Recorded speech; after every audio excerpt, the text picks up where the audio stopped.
All right, are you ready to dig into some Flamengo action? Always ready for some Mengon talk. This time, we've got a whole bunch of articles, some straight from Flamengo news sites, some from those, let's say, opinionated sports columnists. Oh, I know those types. But we're going to try to figure out what this recent win means for their championship hopes.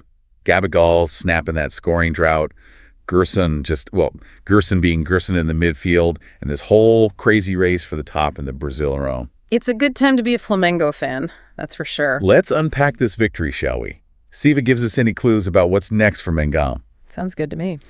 So they beat Juventude 4-2. Okay, good win. But it was more than just the score. Gabigol and Arrascaeta both scored after, a bit of a quiet spell. Right. What do you make of that? Does it change things for Flamengo, you think? Oh, absolutely. It's got to be huge for their confidence, right? Not just for them personally, but for the whole team. Yeah. Having those two guys scoring again, it just kind of injects this belief into the whole squad. Like, okay, we're back. And, the other teams are watching that, getting a little nervous. I bet. And then there's Gerson.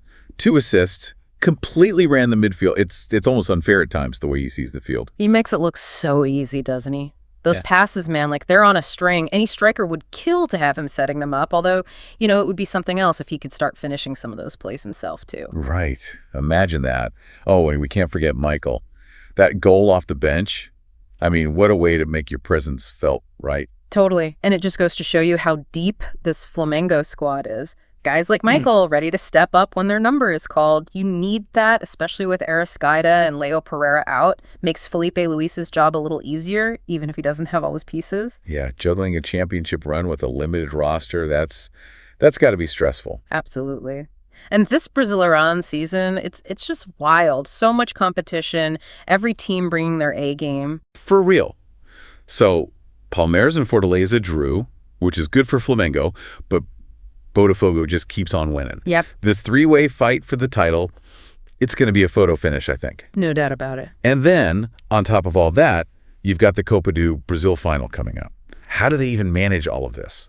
It's a good question, and I think even Filipe Luís is wondering the same thing. He even said something about this squad being a little lean right now, and he's not wrong. Fatigue, injuries, it's a real concern. Yeah. Does he go all in on the Copa do Brazil, risk falling behind in the league, or push for the Brasileirão and maybe not have enough left in the tank for the final?